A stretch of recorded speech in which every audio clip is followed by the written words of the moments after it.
فرمایا کہ جب ایک مومن شخص کو فرشتے، جب ایک مومن دنیا سے کوچ کرتا ہے اور روانہ ہوتا ہے تو اس کے پاس انتہائی خوبصورت چہروں والے، سورج کی طرح روشن چہروں والے، سفید چہروں والے، خوبصورت سفید سورج کی طرح روشن چہروں والے فرشتے آسمان سے اترتے ہیں. ان کے پاس جنت کی ریشم کا ایک ٹکڑا کفن کے طور پر موجود ہوتا ہے، اور وہ جنت کی خوشبوئیں بھی اپنے ساتھ لاتے ہیں. یہ فرشتے اس حالت نظام میں مبتلا شخص سے حد نگاہ کے فاصلے پر بیٹھ جاتے ہیں.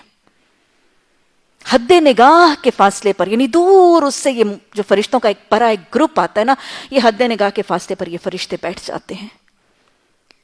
اور پھر حضرت عزرائیل ملک الموت خود اس شخص کے پاس، اس مومن کے پاس تشریف لاتے ہیں.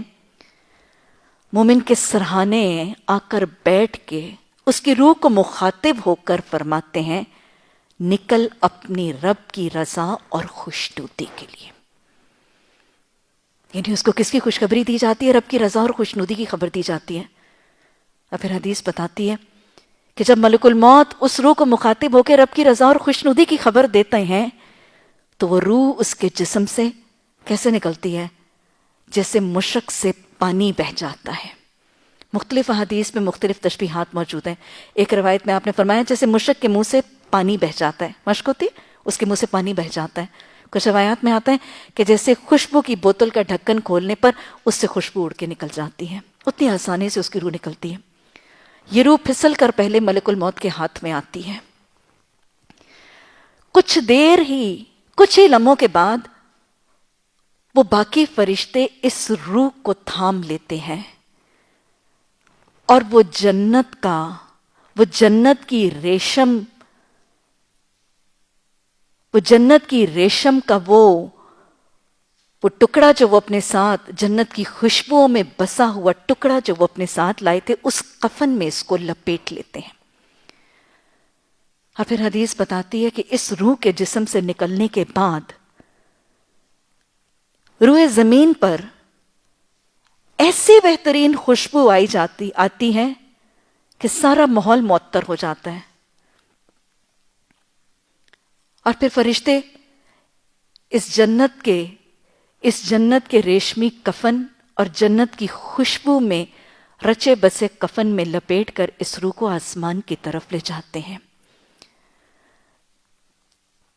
روح جس آسمان کے دروازے پر پہنچتی جاتی ہے، اس کا استقبال دروازے کے کھولنے سے کیا جاتا ہے. اور اس حدیث میں ہمیں یہ بھی پتہ چل رہا ہے کہ جب اس روح کو فرشتے لے کے آسمان کی طرف جاتے ہیں تو ہر آنے جانے والا فرشتہ اس روح کے بارے میں سوال کرتا ہے. روح کو لے جانے والے فرشتے اس کے بارے میں تعارف کرواتے ہیں کہ یہ فلاں ابن فلاں، فلاں صفات اور فلاں پاکیزہ عمل کرنے والا ہے. یعنی اس کی اچھی صفات، اس کے نیک عمل کے ساتھ اس کا یہ فلاں فلاں کا بیٹا ہے. مثلا آپ سوچیں، یہ قرآن پڑھانے والی تھی، یہ دین کی دعوت دینے والی تھی، یہ بخاری کی تعلیم دینے والی تھی، یہ حدیث پر عمل کرنے والی تھی، یہ باحجاب تھی، یہ نمازی تھی، یہ تہجد گزار تھی، یہ فرض روزوں سے بڑھ کے مسنون روزے رکھنے والی تھی. اس کی اچھی صفات کے ساتھ، میں آپ کو کچھ مثالیں دے رہی ہوں، صرف اس کی اچھی صفات کے ساتھ اس کا تعارف کروایا جاتا ہے. ہر آسمان کا دروازہ کھول دیا جاتا ہے. اور حدیث ہمیں بتا رہی ہے کہ ہر آسمان پر استقبال کرنے والے فرشتے اس کا تعارف سن کر اگلے آسمان تک اس روح کے ساتھ جاتے ہیں اور پھر اگلے آسمان کے فرشتوں کے حوالے کر کے اس کو سلامتی کی دعا کے ساتھ الوداع کرتے ہیں. یہ ہے وہ سلامتی کی دعائیں جو اس کو ملتی ہیں.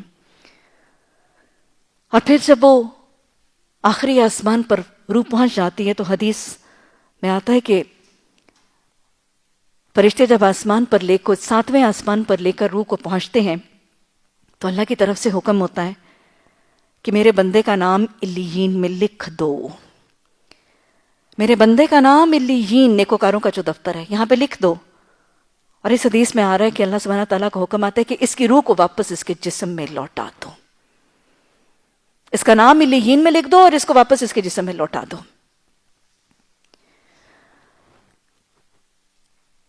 اسی سے ملتی جلتی حدیث یہی روداد حضرت ابو ہریرہ رضی اللہ تعالیٰ عنہ کی روایت سے مسند احمد میں بھی آتی ہے. الفاظ یہی ہیں، بس صرف بیچ میں ایک حصے کا اضافہ ہے کہ جب اس روح کو 7ویں آسمان میں علیین میں لے جایا جاتا ہے تو وہ روح اپنے پچھلے اہل ایمان کی ارواح سے ملاقات کرتی ہے. جس کے عزیز و اقارب جو اہل ایمان تھے، جن کی روحیں پہلے علیین میں ہیں، تو یہ روح ان سے ملاقات کرتی ہے، جو اس کو مل کر انتہائی خوشی کا اظہار کرتے ہیں، جو اس کو مل کر انتہائی خوشی کا اظہار کرتے ہیں. اللہ ہمیں ان علیین میں اور جنت کے بالا خانوں میں اپنے اگلے پچھلوں کے ساتھ ان خوشی کی ملاقاتوں میں جمع فرما دینا. اللہ جن سے آج بچھڑ کر ہم اداس ہیں، ہم غمزدہ ہیں، اللہ جنت میں یہ جدائیاں دور فرما دینا. اللہ جس دنیا سے رخصت ہونے پہ ہمارے دل ہی نہیں کرتا اس دنیا میں دل لگا کے بیٹھے ہیں، اللہ اس دنیا سے رخصت ہوں تو اس جنت میں اگلوں پچھلوں کے ساتھ جمع فرما دینا. اب جب روح وہاں پہنچتی ہے تو پہلے اس سے ملتے ہیں اور پھر وہ جو سے پہلے رخصت ہونے والے ہیں ان کے بارے میں روح پچھلوں سے پوچھتی ہے کہ وہ کہاں ہے. اور حدیث بتا رہی ہے کہ جب یہ روح پوچھتی ہے کہ فلاں فلاں کہاں ہے تو وہ پچھلی ارواح اس کو خبر دیتی ہیں کہ وہ آدمی اپنی ماں حاویہ میں لے جایا جا چکا ہے. اللہم اجرنا من النار. پھر اسی طرح کی یہ حدیث بالکل اسی سے ملتے جلتے الفاظ ابن ماجہ میں بھی حضرت ابو ہریرہ رضی اللہ تعالیٰ عنہ کی روایت سے آتی ہیں. اس میں اضافہ یہ ہے کہ اس پاک روح کے لیے فرشتے کیا کہتے ہیں؟ اس پاک روح کے لیے خوش آمد ہے، خوش آمدید ہے. یہ دنیا میں ایک پاک جسم میں بستی تھی، آج اس کے لیے آسمان کے دروازے کھول دیے گئے ہیں، تو خوشی خوشی داخل ہو جائیں ان دروازوں میں. تیرے لیے اللہ کی رحمت کی بشارت ہے، جنتوں کی نعمتوں کی بشارت ہے. خوش ہو جا اور راضی ہونے والے رب سے ملاقات کی تجھے مبارک ہے. یہ جو نیک روح ہے، فرشتے ان الفاظ کے ساتھ اس کا استقبال کرتے ہیں. اس کے برخلاف مرنے والا اگر کافر ہو تو اس حدیث میں اللہ